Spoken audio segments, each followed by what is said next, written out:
Under the biggest, greenest tree in the whole jungle, a special class was about to begin. The sun peeked through the leaves, making little warm patches on the ground. A soft, mossy carpet covered the earth, perfect for sleepy paws and tired tails. A gentle breeze whispered secrets through the tall blades of grass, and the sweet smell of jungle flowers filled the air. A little group of friends had gathered here for their morning yoga. It was their favorite time of the day, a moment to stretch and breathe and be peaceful together in their very own Zen Jungle Studio.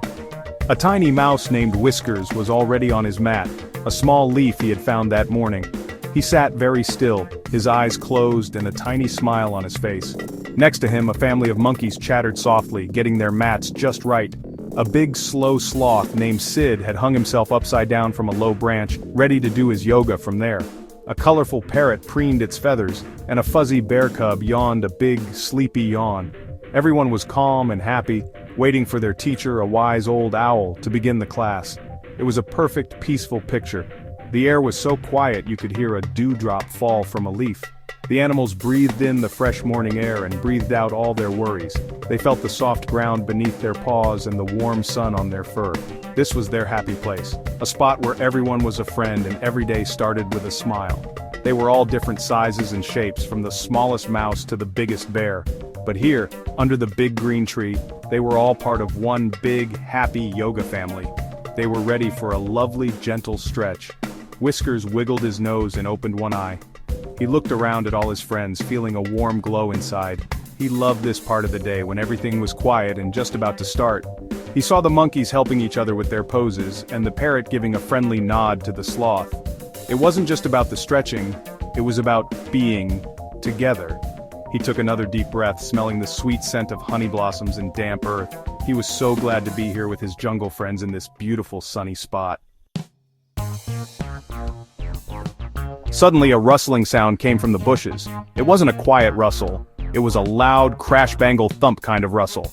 The peaceful silence was broken, but nobody was scared. They knew that sound. A long, spotty neck poked out from behind a giant fern, followed by a very friendly, slightly worried-looking face. It was Gemma the Giraffe. She was very tall and very bendy, but she was also just a little bit clumsy. "Oh, hello everyone," she said in a cheerful voice. "Am I late?" I tried to be quiet, but my legs had other ideas today. Gemma tried to step gracefully into the clearing, but her long leg got tangled in a vine. She wobbled from side to side, trying to get free.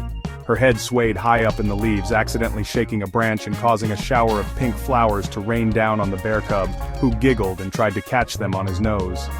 The monkeys clapped their paws with delight. Gemma wasn't just a friend. She was a walking, talking, tumbling bit of fun. Her big, kind eyes looked down at her friends, and she gave a little shrug. "Oops," she said with a warm smile. Everyone smiled back at her. No one ever minded when Gemma made a bit of a mess. Her heart was as big as she was tall, and her clumsiness was part of her charm. Whiskers the mouse scurried over to help her with the vine. "Don't worry, Gemma," he squeaked. "You're just in time. We were just about to do the tall tree pose. You'll be the best at that one." Gemma looked down at her tiny friend and felt much better. "Thanks, Whiskers," she said softly. "I'll try my best not to knock anyone over today."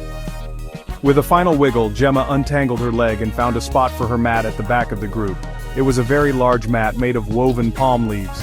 She unrolled it carefully, but the end of it flicked up and gently bopped a sleeping lizard on the tail. The lizard just opened one eye, flicked its tongue, and went back to sleep. Gemma sighed a happy sigh. She was finally ready for yoga. Even though her entrance was a bit chaotic, she was so happy to be with her friends, ready to stretch and breathe under the big green tree. The wise old owl hooted softly and the class began. "Let's start with the downward-facing dog," he said in his calm voice. The animals all bent forward, making little triangle shapes with their bodies. Whiskers was a perfect little triangle, his nose almost touching his leaf mat. The monkeys were naturals, chattering happily as they stretched. Even Sid the sloth managed a very slow upside-down version. But Gemma had a bit of a problem. Her legs were so long that when she bent over, her head disappeared high up into the leafy canopy above. "Now breathe in," said the owl. Gemma took a big breath in, but she accidentally breathed in a tickly leaf. "Achoo!" she sneezed. The sneeze was so big that it shook the entire tree. Coconuts wobbled, monkeys held on tight, and a shower of leaves rained down on everyone. Gemma popped her head back down, her eyes wide. "Oh my goodness, so sorry," she called out. The other animals just giggled. A friendly elephant gently patted her leg with his trunk. It wasn't mean laughter, it was the kind of happy giggle you share with a friend who has just done something silly. Next came the warrior pose. Whiskers stood strong and steady on his leaf, one paw forward, one paw back, looking very brave. He was as still as a little statue. Gemma tried to copy him. She put one long leg forward and stretched her other long leg back. She wobbled to the left, she wobbled to the right. Her long arms, which were supposed to be out straight, waved around like noodles in the wind as she tried to keep her balance.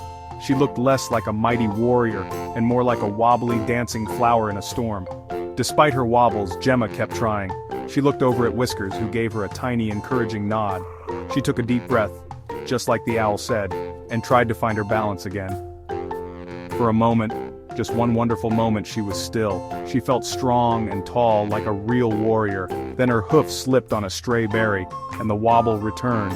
Bigger than ever, she giggled at herself. This was much harder than it looked, but it was also turning out to be a lot of fun, especially with her friends here. The final pose was the happy baby pose. All the animals lay on their backs, holding their feet and rocking gently from side to side. It was a silly happy pose and everyone was smiling. Gemma lay on her back and reached for her hooves, but her legs were so very, very long. She reached and she stretched, but her hooves were just too far away.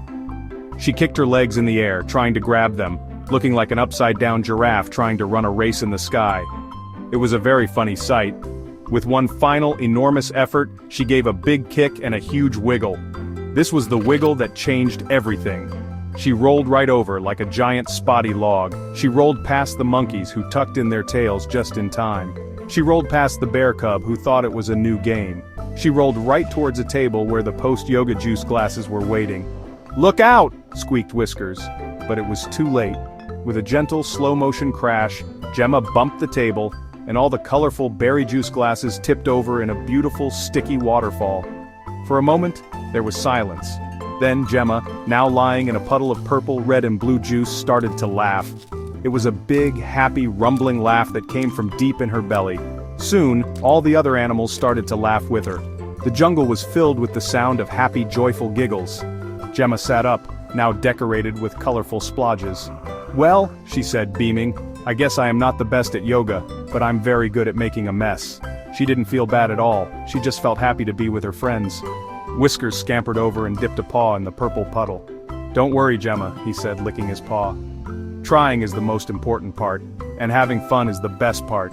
Maybe next time you could teach a class just for very tall animals." Gemma's eyes lit up. What a wonderful idea! She knew that being perfect wasn't nearly as important as being brave enough to try something new, and laughing with your friends when you tumble.